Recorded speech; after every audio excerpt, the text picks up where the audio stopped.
Buenas noches, amigos, estamos aquí en un programa más de Homo Zapping en Rompeviento Televisión por Internet.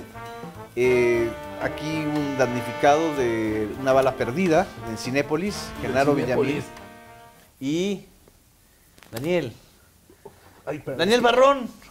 Es que como ya legalizaron la mota, me estoy echando mi... No que le legalizaron la mota, la legalizaron en Colorado y Washington. No mames, no jodas. No, ahorita estamos en otra Perdón, escena. perdón. No ha pasado nada aquí. Bueno, pasaron muchas cosas en esta semana bajo mi pata. Pero qué bueno que están aquí con nosotros. Aquí en este centro de postproducción de Cinépolis. Es Cinépolis, ¿no? No, estamos en la Casa Azul. Como ¿Qué pueden Casa ver Azul? el arte, estamos en la Casa Azul. De hecho, Genaro tiene el escudo de Madaleno. Se los muestro. Es una pieza que es muy valiosa, no la quiero tirar. No, porque atacas a mi tus Tomasa. A mi Tomasa. Pues qué bueno que están aquí con nosotros. Pues esta es su casa, este es su programa, este es su espacio. Este es un programa grabado para ustedes después de que una bala perdida pues nos obligó a interrumpir hace una semana el programa. Sí, sí, sí. Pero hoy estamos aquí. Dijeron que tenías 10 años, pero yo te veo un poco más grandecito. No, ya la edad se nota. Sí, ya te ves más grande. ¿Tú qué crees? ¿Que haya sido una bala perdida o que alguien me disparó mientras yo estaba viendo la película de James Bond? La de Terminator. Pues yo creo que alguien te disparó. Qué perdida, ni qué perdida.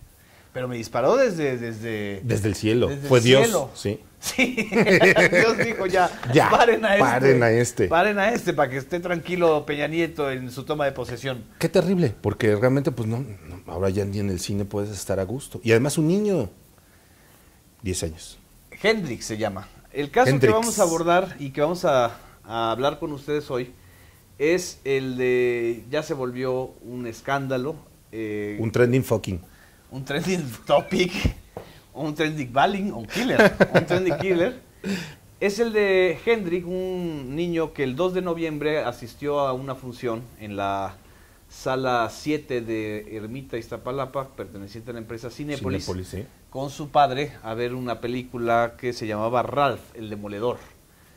Y en medio de la función, al niño pues le ocurren convulsiones. El padre nota que se está convulsionando. Y cree que es una piedra primero.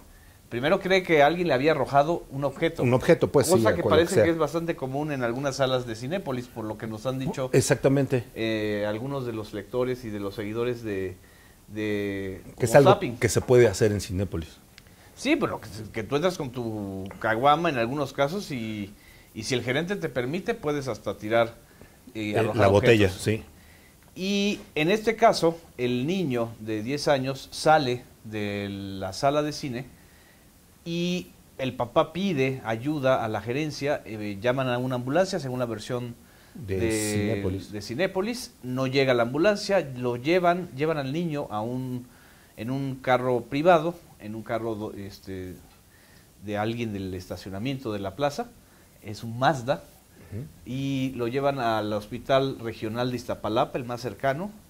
El niño fallece de una perforación en el cráneo, producto de un balazo. Sí. Lo más increíble de esta historia es que se sabe 10 días después. 10 días después. Hasta el 12 de noviembre, el periódico La Razón publica una parte del testimonio del papá Enrique Cascuas, y el señor lo que dice, Enrique Cuacuas, y lo que el papá dice es que bueno, no hubo una ayuda por parte de la sala ni de la empresa. Y la sala siguió funcionando como si nada. Si el periódico no hubiera sacado esa nota, todavía tendríamos Cinépolis no ahí. solo eso, la función continuó. La función continuó como si no hubiera pasado nada. Los 270 personas que estaban adentro del cine siguieron viendo la película, sí. Siguieron viendo la película. El periódico saca esta historia en internet y a través de las redes de Twitter. Eso es cierto. Se arma un hashtag Cinépolis Ciudad del Crimen que entonces se vuelve un escándalo y la empresa entonces sale con un comunicado a decir que no era responsabilidad de ellos, Claro. que el asunto era un incidente, que estaban ellos esperando los resultados de la investigación.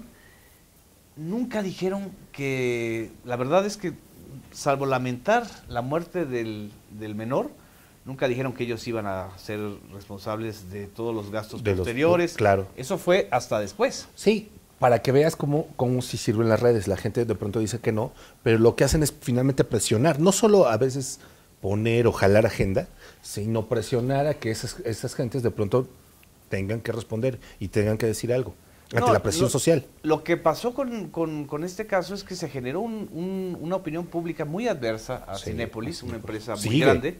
Sigue. La empresa salió entonces a medios a tener que explicar su versión y la Procuraduría General de Justicia del Distrito Federal dijo en una versión que ha resultado todavía más increíble que las primeras versiones, y creo que esto va para el nuevo caso Polet, una cosa así de enredados, diciendo que no es que haya alguien disparado dentro de la sala, sino que fue un balazo que entró de afuera, penetró por el techo, por la cobertura del techo del... Aquí tengo la versión, estoy viendo, todavía estoy revisando. Dice, en el momento del incidente estaban presentes un total de 274 asistentes. No se escuchó ninguna detonación de armas de fuego y nadie presentó una situación extraña o inusual. Eso fue lo que dijo la empresa. Y la PGJDF dice que fue una bala perdida que entró por el techo, la que finalmente llegó con un tino al cerebro del menor. Así es. Sí. Y bueno, lo que está generando este caso es que nadie les está creyendo. Ay, disculpe usted, es que la moto estaba pegadora, disculpa. Ya te dije que no te no, perdón, es que yo no fumo. No te latices, cómete mejor eso. Otra. Gracias, no, ya gracias. Otra. No son balas, son tunas. ¿Seguro? Tunas. Lo que sucedió fue que ya no es creíble la versión de la bala perdida y que entra por el techo. Sí, no, definitivamente no. Estaba yo escuchando la opinión de algunos peritos en balística. Para empezar te dicen, lo que nos deben decir es el ángulo en el que entró. Le llaman ellos el ángulo de incidencia de la bala. Para que entonces sepamos si realmente de donde supuestamente está el disparo, llegaron a donde estaba sentado el menor. Claro. Y aún así, si hubiera habido un disparo, ¿qué no escucharías que entra o que penetra una bala del techo? Sí. Y bueno, un niño convulsionándose en una sala de cine, por lo menos lo que se esperaría es que...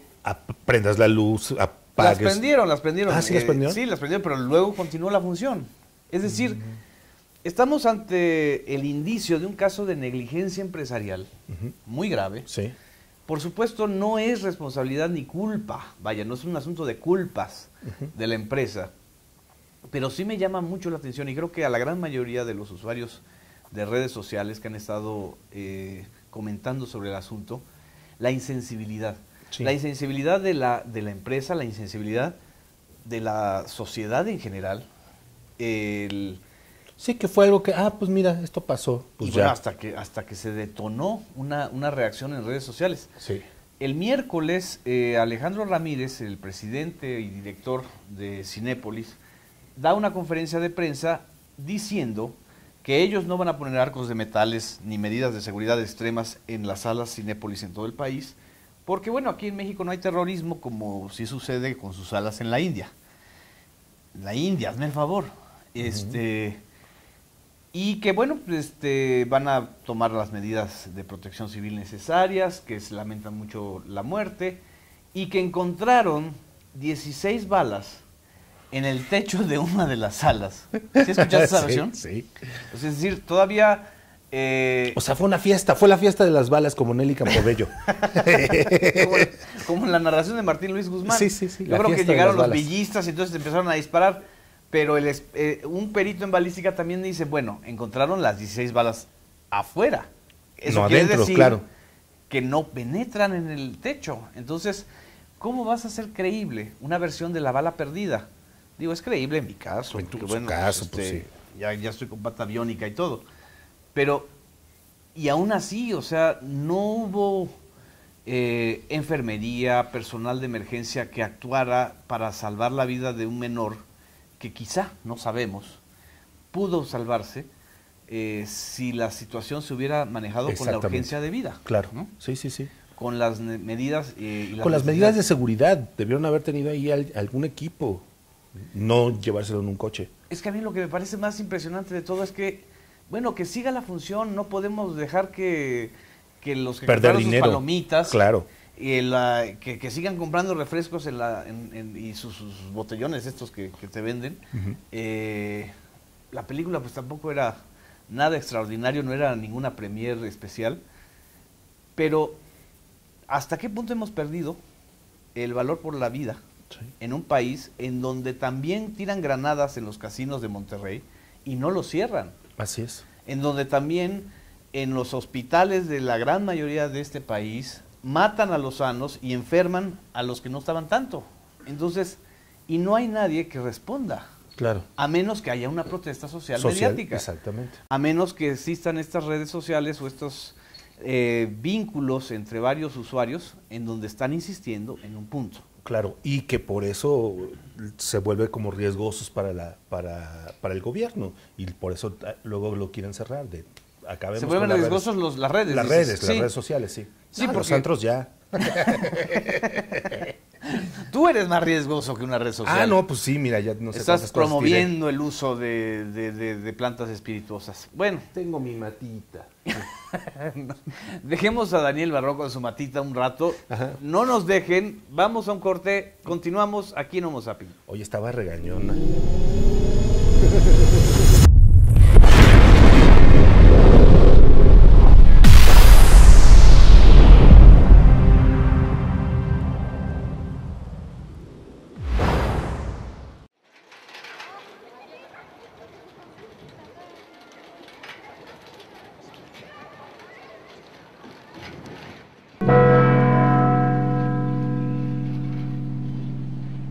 Domingo, 20 de febrero, Catedral de San Cristóbal. Inicia el diálogo.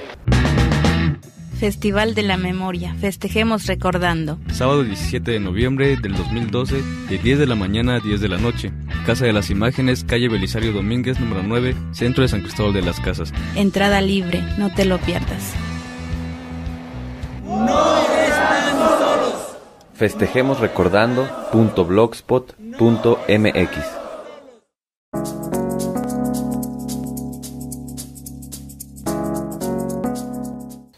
Estamos de regreso en Homo Sapiens desde la Casa Azul de Frida Kahlo y seguimos con el tema, Genaro. Sí.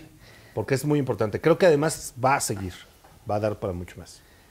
La empresa prácticamente pensó que el 12 de noviembre, cuando ellos sacaban el comunicado, respondiendo a la versión periodística, pues se iba a calmar el asunto. Y no, que ellos, más bien prendió la mecha. Yo creo que prendieron la mecha porque la versión también de la Procuraduría de Justicia del Distrito Federal no casaba con las primeras versiones en donde decían que el niño recibió un disparo a 1,5 metros de distancia. Ajá. Entonces, del 1,5 metros de distancia... Casi, sí. ¿Sí? Ajá. No, perdón, 15 metros. 15 metros era la primera versión. O sea, más o menos lo que podría ser un cuarto de la sala, no sé. Y la otra versión habla de un disparo que se dio con tanta fuerza que penetra el techo y que da justamente en el cerebro del niño. No hay manera de creer. Claro, no. No han hecho tampoco los análisis o los estudios, por ejemplo, periciales para saber si hay rastros de pólvora o de algún elemento que te hable de que la bala pudo haberse diseminado, ¿no? Y además, por ejemplo, la gravedad de que se haya anunciado prácticamente 10 días después, pues el cine ya se limpió, se barrió, se trapeó, yo qué sé. Digo, finalmente lo hacen diariamente. Lo que sí sucedió fue que la delegación de Iztapalapa ordenó el cierre temporal de las 7 salas, diciendo bueno, que iban a ver todas las medidas de protección civil que no se habían adoptado, que le iban a pedir a la empresa que tomara una serie de medidas como tener enfermería, como un servicio de emergencia. Claro. En fin, algo que, bueno... que cualquiera esperaría en cualquier lugar.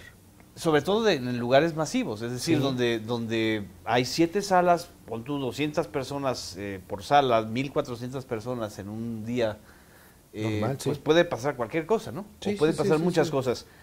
Pero también surgieron otras versiones. Es que se volvió un fenómeno de comunicación. Eso es lo más importante del asunto.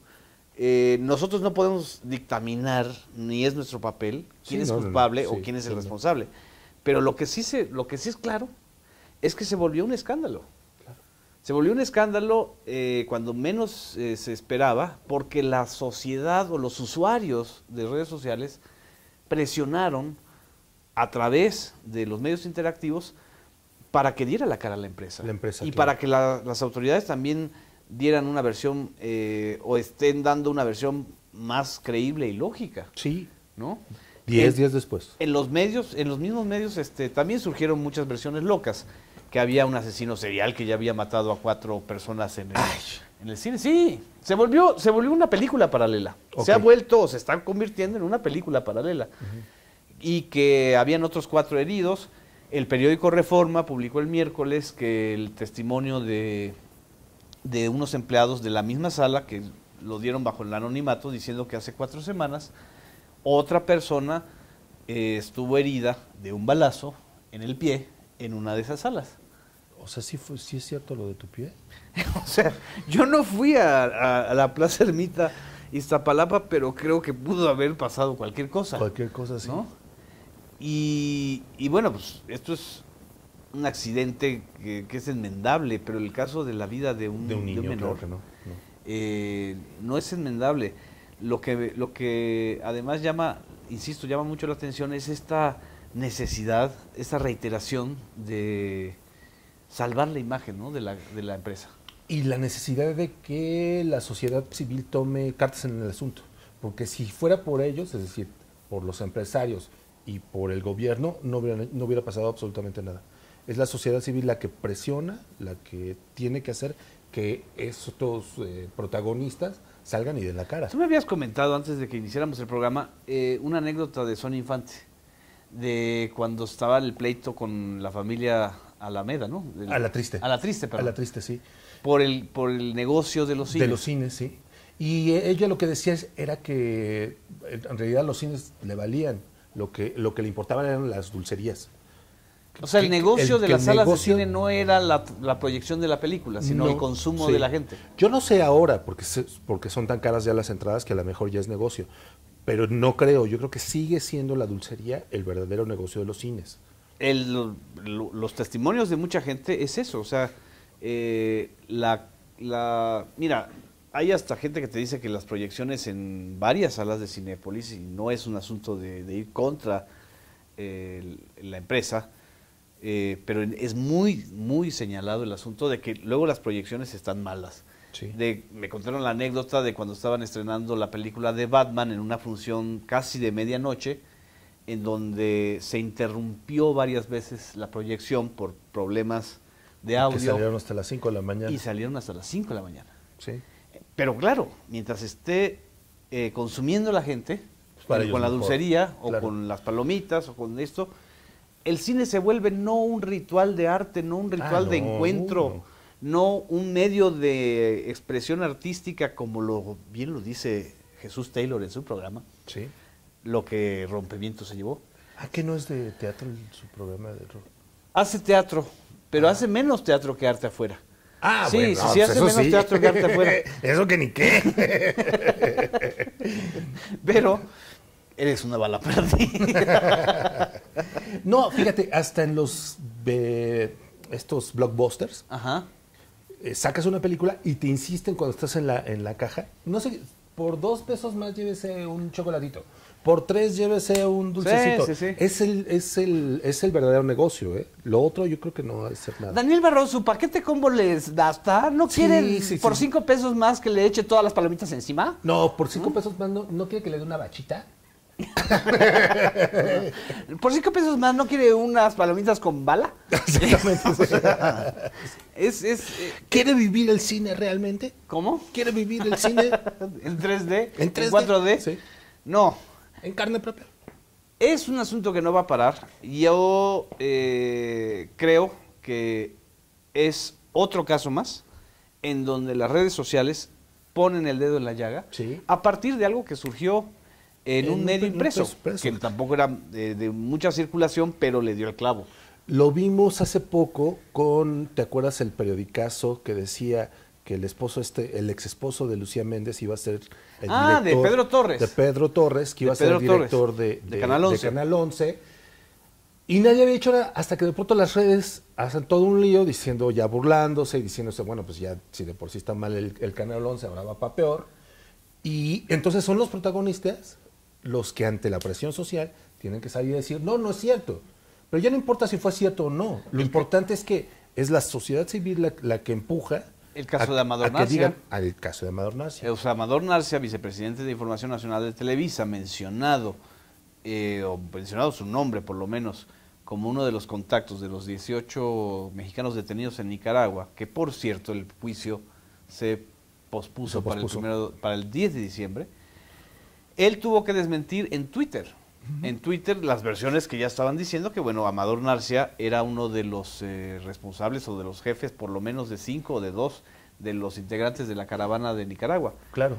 Pedro Torres lo hizo por Twitter. Y Pedro Torres también tuvo que desmentir por Twitter. Por Twitter, sí. Diciendo que, bueno, que ya el Big Brother no se va a transmitir a través de Canal 11. Sí. Y que los spots del Bicentenario, Ahí esos maravillosos spots que costaron millonadas de pesos a los estados claro. de la República y al presupuesto de los mexicanos, que ya no se iban a hacer. Claro. Ahí La le faltó verdad, tacto político, porque ya ves que al PRI le encanta justo el tapado, entonces tienes que decir hasta que ya te nombraron. Mira, la verdad Pedro es- Torres, qué bárbaro, o sea, ya no es posible que te falle esas cosas. Sí. Que le falló el timing. Es que seguro lo agarraron en una fiesta ya bien. No, mira, yo creo que alguien corrió la versión justamente para evitar que se pudiera dar algo así. ¿Ah, sí? Sí, porque la Entonces, ¿yo reacción puedo fue correr tan una inmediata. versión de quien no quiero en Conaculta?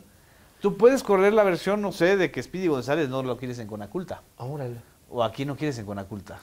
No sé, déjame pensar. Piénsalo muy bien, porque una bala puede caer Una del bala cielo y de ¡pah! ¡paz! Sí, Este, sí, no, cruz. Hay muchos casos y también hay este asunto que las redes sociales están, sobre todo, insisto, Twitter, porque tiene esta capacidad de inmediatez, rapidez, sí, de ajá. rapidez y de replicación. Por supuesto hay muchos rumores, por supuesto hay muchas Claro. versiones no confirmadas. Sí. Por supuesto también hay... Hay usuarios que se burlan, que no les importó, que de inmediato hicieron bromas sobre el niño. Por supuesto que también hay todo eso, pero creo que el centro y lo más importante es que existe una presión civil. que este asunto que iba a pasar como una anécdota se vuelve una tragedia. Sí.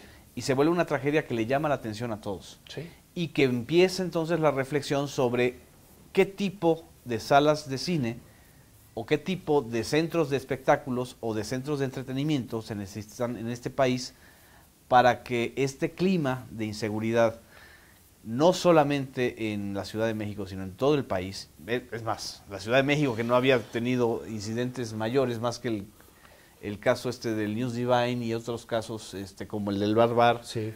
en donde también la Procuraduría Capitalina salió a decir unas versiones increíbles del asunto Pero ¿sabes qué? para defender a una empresa. A defender una Para empresa, defender que era Televisa. Exactamente, el prestigio de Televisa, la marca.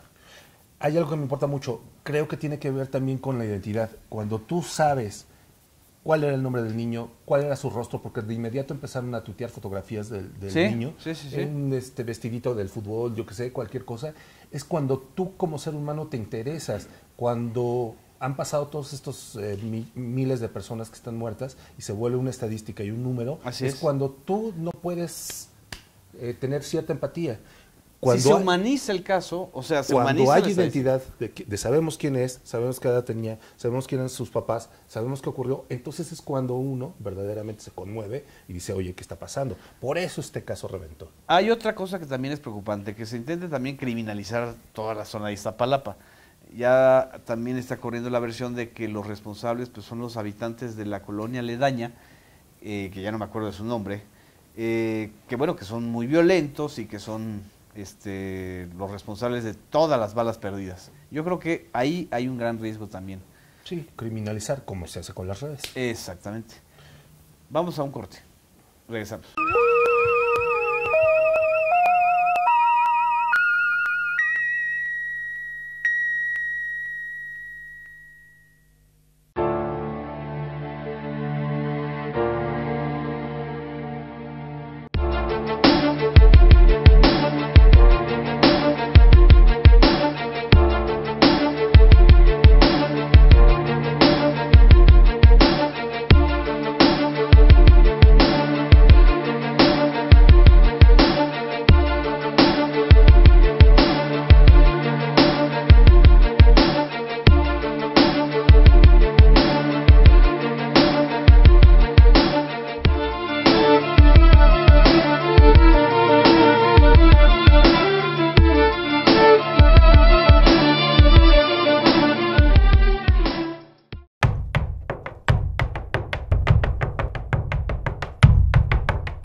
La redacción de El País esta mañana. Según el comité de empresa, la huelga de 3 días que comienza hoy ha sido secundada por el 95% de los redactores, por lo que, como anuncia el propio periódico, mañana probablemente no saldrá a la calle. Es la respuesta al ERE que ha presentado la compañía. Despedirá a 149 periodistas con una indemnización de 20 días por año trabajado. El País no solo pierde redactores, también reputados columnistas. El último, el historiador Santos Juliá, firma de referencia desde 1994. El motivo de su marcha, la censura de su último artículo publicado el 28 de octubre. En esa columna, Juliá criticaba la desigualdad de salarios. El texto original decía: llevamos digeridas tantas cifras aberrantes sobre los baños de oro, como diría Enrique González, pero la dirección ordenó suprimir esta referencia al experiodista de El País. La tribuna de opinión afirmaba también que es obligado a acabar con la enorme desigualdad de las retribuciones, de las que este diario tampoco se libra. Esta última referencia a El País tampoco gustó en la dirección de la casa y fue censurada. Los trabajadores del periódico han denunciado que mientras la empresa quiere despedir al 30% de la plantilla, el consejero delegado de Prisa, Juan Luis Cebrián, cobra más de 13 millones de euros, un sueldo que según el comité de empresa equivale a la nómina de 150 periodistas. Estamos de regreso en Homo Sapien, por si no lo sabían, Genaro Villamil. Aquí en Rompehuesos, perdón, en Rompevientos, Televisión por Rompehuesos, internet. Sí. En la Casa Azul. A la Casa Azul. Que es una casa que renta Daniel Barrón para hacer ciertas cosas mágicas. Sí, mis bachitas. Tus bachitas para convertir el Mira, lecho en algo mágico. Muchas gracias por estar con nosotros en la intimidad de este estudio y casa que es la de ustedes. Me siento como Paco Malgesto. ¿Te sientes como Paco Malgesto? A ver, dígame algo, señor. A ver, señor. Dígame lo que usted quiera. Más bien pareces Paco Alcaraz. Pero, bueno. Y más con ese bastón ahí al lado. Visitando las estrellas, señor. Díganos, ¿dónde compró ese cuadrito? El cuadrito... Móchese. El cuadrito es una copia. Una copia. En claro. Xerox. Si ya estoy anunciando Xerox, ¿todavía existe, por Ya cierto? no existe Xerox. Me quedé con Xerox. Lo tiene todo Bryce Echenique. Lo compró él. Sí, ¿verdad? Para poder hacer los plagios y todo esto. Vamos a un tema internacional, que fue también un asunto mediático, que han sido dos grandes compañías que están en crisis y que son muy representativas del periodismo europeo. Por un lado, el caso del periódico español El País. Así es. Y por otro lado, el caso de la BBC británica. En el caso son distintos, ¿no? Distintos en sus mecanismos, por ejemplo, económicos. Para empezar, El País es un medio privado. Exactamente. Y la BBC es el medio público público más importante del mundo. Sí. 230,000 empleados. No, perdón, 23,000 empleados. Sí. Una audiencia de más de 230 millones en todo el planeta. Y una tradición, bueno, está a punto de cumplir la BBC 90 años de su primera emisión radiofónica. Ay, mira, como Margaret Thatcher. No, como la reina Isabel. Como la reina Isabel, yo sí, creo que sí. nació con la BBC. Exactamente. ¿Sí? Le dicen la bebé. La sí. bebé. Sí, no, y las dos empezaron siendo muy críticas. Y después ya no. Las dos, Hay digamos, que tienen decirlo. este rollo progre, ¿no? O eran la parte, digamos, de la socialdemocracia europea. Sí. El País surge como empresa justo en el periodo de la transición española, del franquismo a los gobiernos electos, ¿no? Del franquismo al neofranquismo. Del franquismo al neofranquismo, que ha sido... ¿Cómo se llama la transición española? El periodo más corto para llegar del franquismo al neofranquismo de Rajoy. Sí, así es. Y más con las huelgas que están sucediendo y sucedieron en esta semana. Pero en el caso del País... La serie esa que están pasando en el canal 22 ya se va a llamar Cuéntame cómo se jodió. No estaría mal, ¿no? No estaría mal. Cuéntame cómo se jodió. Sí, porque además tú ves esa serie y lo que está pasando ahorita y es tremendo, ¿ah? Pues sí. Parece que estás viviendo la reedición de eso, ¿no? Así es. Y en el caso de este periódico, una medida de emergencia, le dicen ERE, que es una manera muy española de decir despido masivo, pues están aplicando un despido masivo de 194 trabajadores y diciendo que bueno, que no les iban a pagar todas las liquidaciones. Haz de cuenta que hicieron una reforma laboral al estilo de México, pero en España, y les aplicaron lo que quieren que en México se aplique con esta reforma laboral aprobada. Claro. Que no hayan derechos de antigüedad plenamente cumplidos, una serie de triquiñuelas, hablando de un periódico que se ostentaba como uno de los baluartes, digamos, o de lo que ellos llamaban uno de los estandartes de la izquierda española. Sí.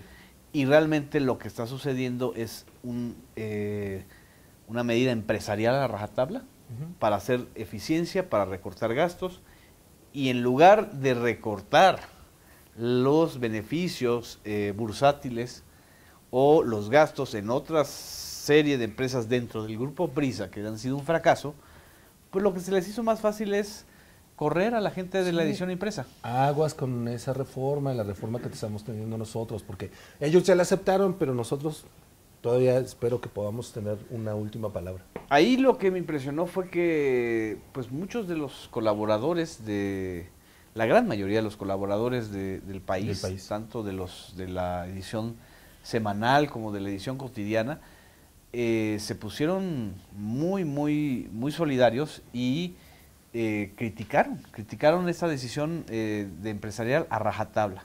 Claro. En el caso de la BBC es otra cosa, no sé si ya sabes. No, pero cuéntame. Cuéntame cómo pasó. Cuéntame cómo se jodió.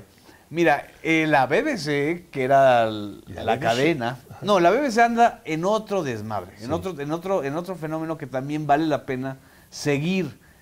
Es un caso doble de pederastia.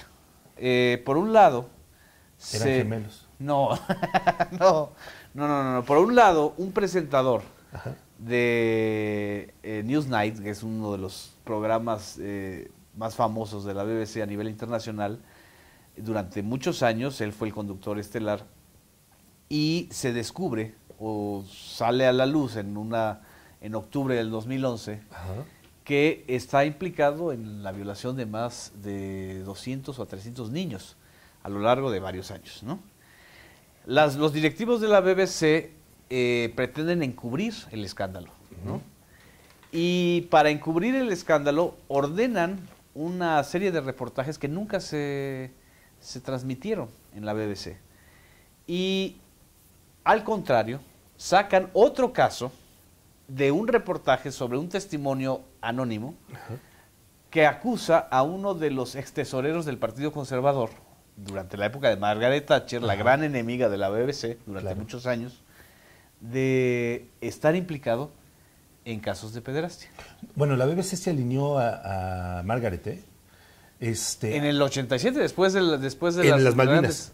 Ah, bueno, claro, pues ahí era Sí, la orden imperial, ¿no? Sí, sí, sí. Y lo cuenta muy bien don Fernando del Paso en este librito, el más reciente que acaba de publicar. Sí. ¿Te acuerdas que hablamos aquí? Sí, sí, sí. Sobre ese librito. Sí. Porque él trabajó en la BBC y claro. vivió ese caso. Claro. De cómo de inmediato la BBC cerró filas y dijo, todos somos imperialistas, cuando era una televisión pública.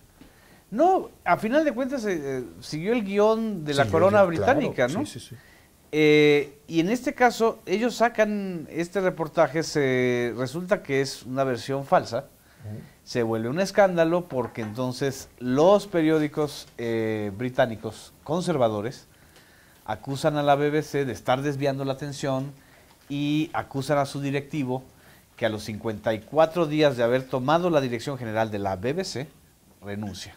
Y renuncian también los dos principales responsables de la información de la BBC, y uno de los exdirectores de la BBC acaba de ser nombrado director del New York Times. Entonces también los trabajadores del New York Times, es decir, la crisis ya cruzó el Atlántico charco, sí.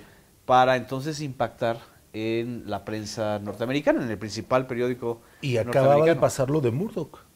Digo, es reciente, pues. Es interesante que Murdoch, que es, digamos, el extremo opuesto ideológica y mediáticamente a la BBC, pues haya tenido que cerrar el News of the World, el semanario sensacionalista, a raíz de todo el escándalo de las escuchas, ¿no? Claro. La verdad es que a mí me parece que todo esto que está sucediendo con la BBC también es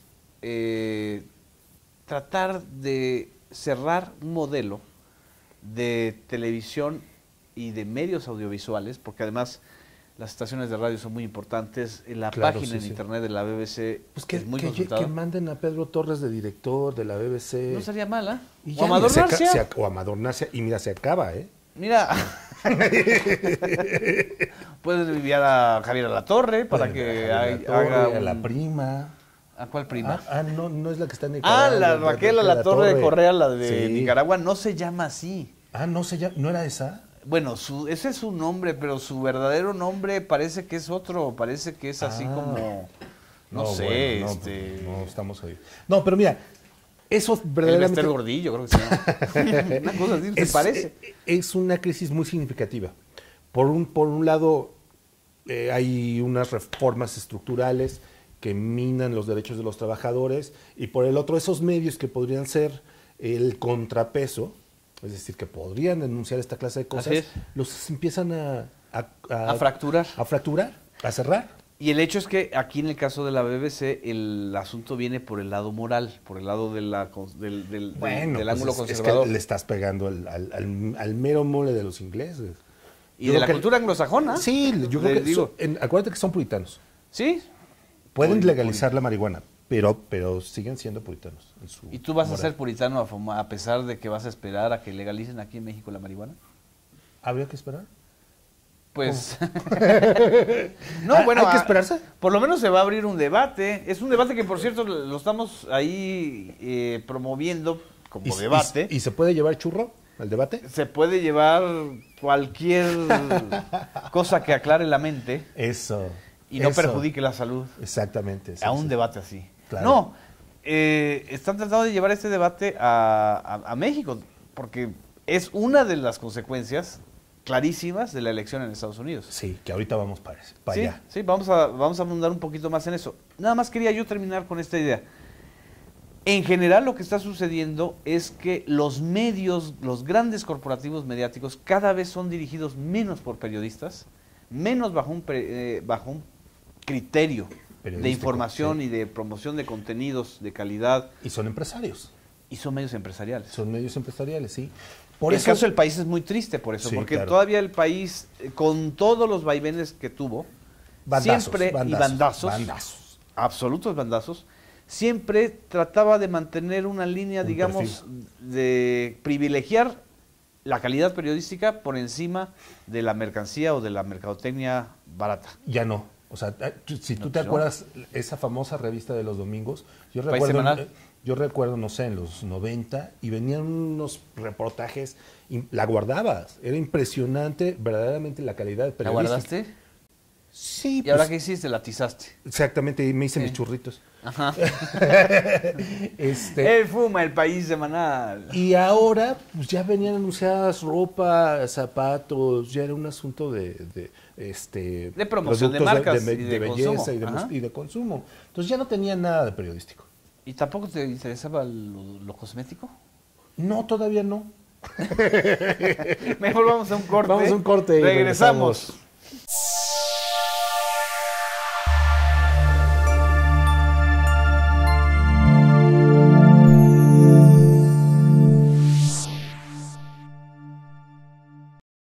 Es que la memoria es corta.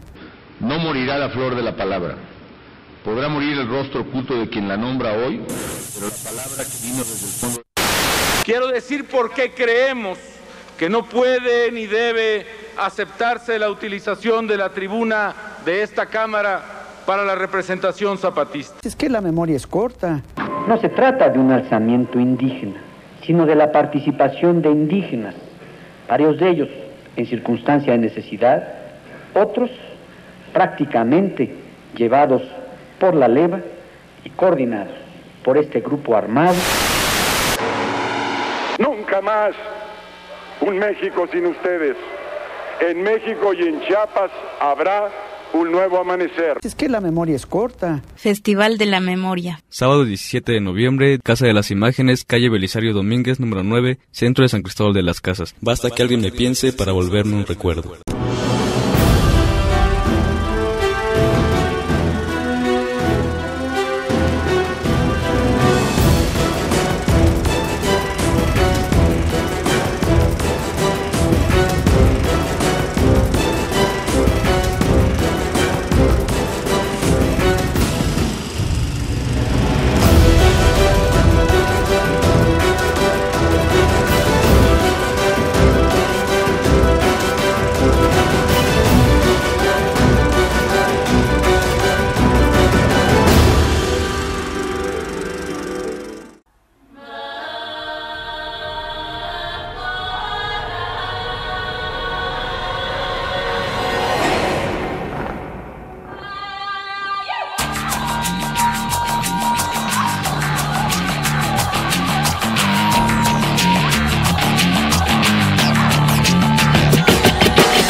And I know that every American wants her future to be just as bright.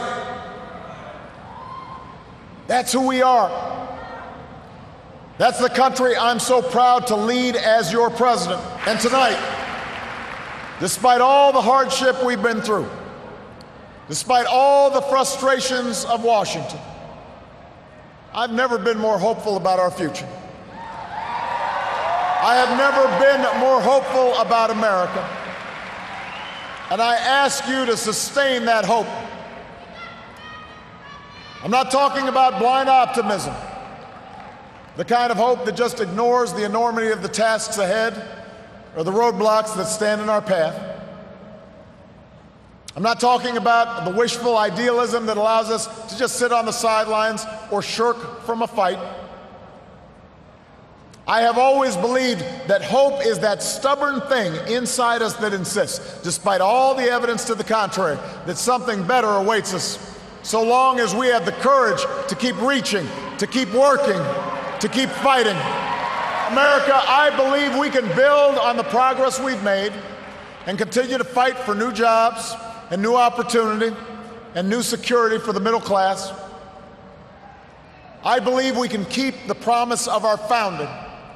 The idea that if you're willing to work hard, it doesn't matter who you are, or where you come from, or what you look like, or where you love.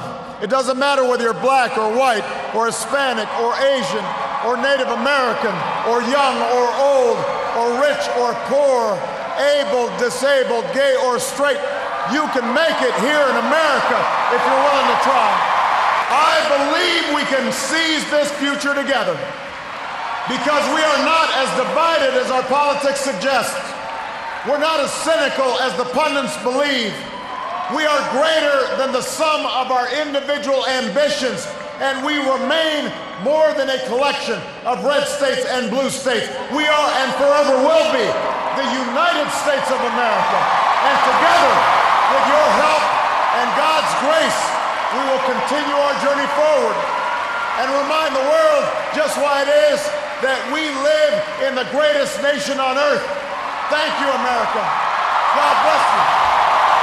God bless these United States.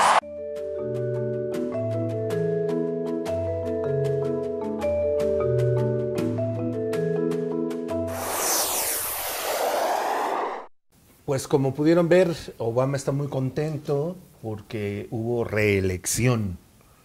¿Qué tal? ¿Qué te pareció a ti que ganara Kennedy otra vez? Kennedy. Mira, el mal menor. Esa es la conclusión a la que llegaron muchos de los analistas y muchos de los medios. Mira, yo estuve feliz. Tú y las personas. Todas las personas casi estuvieron de acuerdo en que era el mal menor. Mira, no todos los norteamericanos, no. Hay un sector norteamericano. Sí, que lloraba. Los del Tea Party. Los del Tea Party, los WASP, o sea, los blancos, anglosajones, protestantes, racistas, antimigrantes, que creen que Estados Unidos está siendo invadido por la ola morena. Mira quién viene de Yucatán. Mira, la casta divina, mírala. Sí. Yo antes trabajaba en la BBAC. Usted es de la BBAC, ¿no? Bueno, la BBAC, no. Los que estaban realmente muy molestos no eran los de la BBAC. Eran los de la Fox News. Sigue. Los de la Fox News, que son de Murdoch, al que mencionaste. Ah, las Fox News. Yo creo que nos ha dado un ataque. Ay, no fumen esa, porque mira, por eso no tengan helechos en su casa. No tengan helechos en su casa porque pasan estas cosas. Sí. Dale. No. Estaban realmente molestos. Ellos apostaron por Mitt Romney. Sí, claro. Era un proceso como el que tú has reseñado muy bien con Peña Nieto. Es decir, donde una empresa de medios le apuesta a un Ahora, candidato. En Estados Unidos también, por ejemplo, CNN, el New York Times, también le apostaron claramente a Obama. Sí.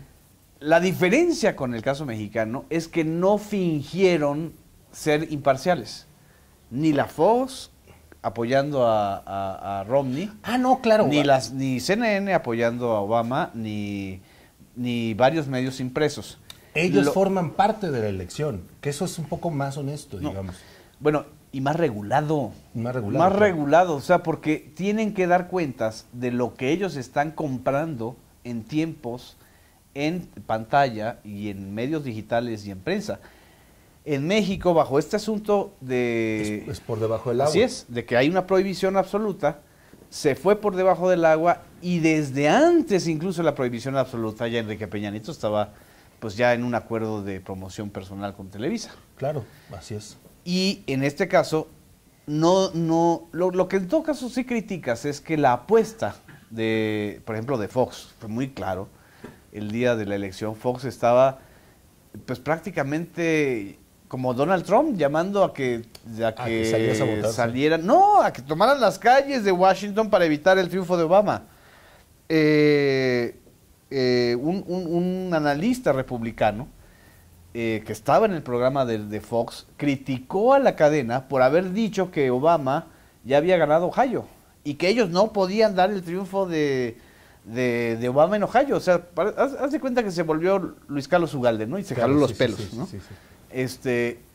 En realidad allá el IFE son los medios de comunicación. Exactamente. Sí.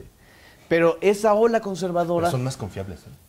¿Tú crees? Que el IFE. Ah, bueno, sí. Bueno. Que el IFE. No, digo... No le cuestan tanto al fisco. Al erario. Y al erario norteamericano. Ahora, la verdad es que yo creo que sí va a ser, no sé si para México sea muy sano, pero sí va a ser para Estados Unidos y para el mundo no vivir otra ola neoconservadora al estilo, ya no digamos George Bush, pues al estilo del Ku Klux Klan. O sea, estaban más cercanos a los Ku Klux Klanes y a esta cosa pues prácticamente de supremacía blanca. Sí. O sea, a mí me sorprendía que la principal crítica de los republicanos y de los apoyadores de Romney a Obama es que le decían que era socialista. Hazme el favor, o sea, Obama, socialista. Comunista. Comunista, los más radicales, y nosotros decían que su proyecto del Medicare y su proyecto de apoyo al servicio de salud pública era comunista. Sí. O sea, están viviendo todavía en la era de Reagan.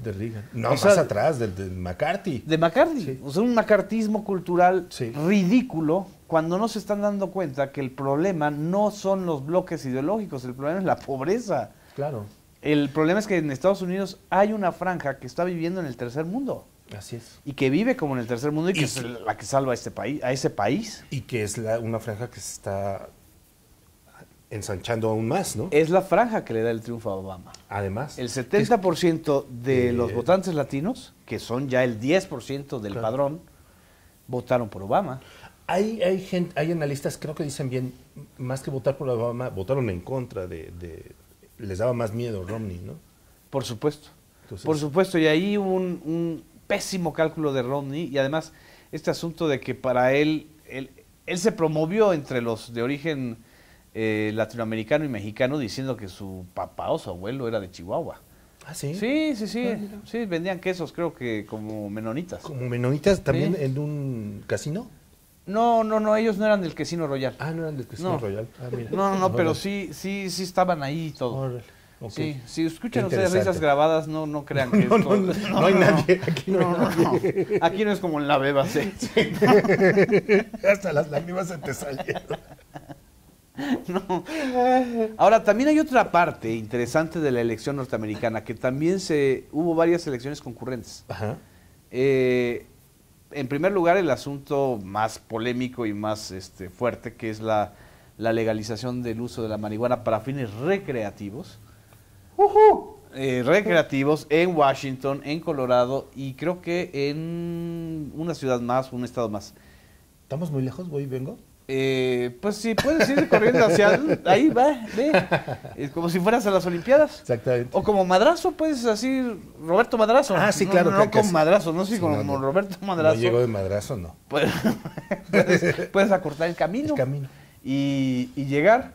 Este asunto también pone otra vez a discusión qué demonios ha sido toda esta política punitiva y prohibicionista y además de intervencionismo imperial a países que, como México, con una clase política absolutamente sumisa, asumieron que pues había que combatir a los marihuaneros, a los traficantes de coca y al crimen organizado, y lo único que hicimos fue violentar este país. Exactamente, tener millones de muertos. La otra parte interesante de la elección es la la aprobación de las uniones del mismo sexo en 4 estados de la Unión Americana, que también es una agenda que le están ganando a la derecha tradicional. Así es.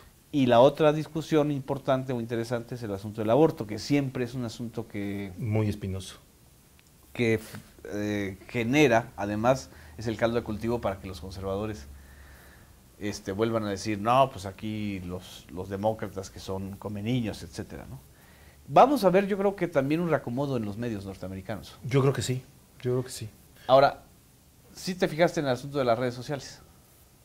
¿Qué pasó? Yo estaba dormido. Tú estabas en la BBC. Sí. No. En la BBC no llegó el asunto del Twitter. En Inglaterra no nos importa lo que pasa en Estados Unidos. No. La BBC no es de Inglaterra, es de aquí, de la Bondojito. La Bondojito. Sí.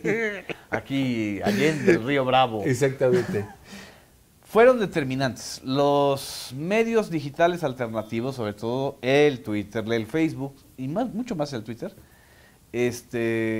para poder diseminar el mensaje de Obama. Obama le apostó a los medios alternativos, a los medios interactivos. Aquí todavía no se ha podido. ¿Te acuerdas la elección pasada? Creímos que el Facebook y el Twitter... No, incluso lo discutimos, porque aquí no es como en Estados Unidos. Ahí el 70% de la población ya tiene acceso. Claro. En México, casi acaso el 20% ya tienen acceso a redes sociales. Y a banda ancha no llegamos ni al 15 ni al 18%. No, ni llegaremos. No, yo creo que esa es una agenda que está ahí. Y que vamos a insistir mucho aquí en Rompeviento y en este programa de Homo Zapping. Pues ya se nos acabó el tiempo. ¿Cómo? Sí. Ya nos están pidiendo que duremos 2 horas más. Esperemos que vamos a encontrar otro pretexto para entrar en la intimidad de la casita azul. Muchas gracias. Muchas gracias. Gracias. Nos vemos la próxima semana.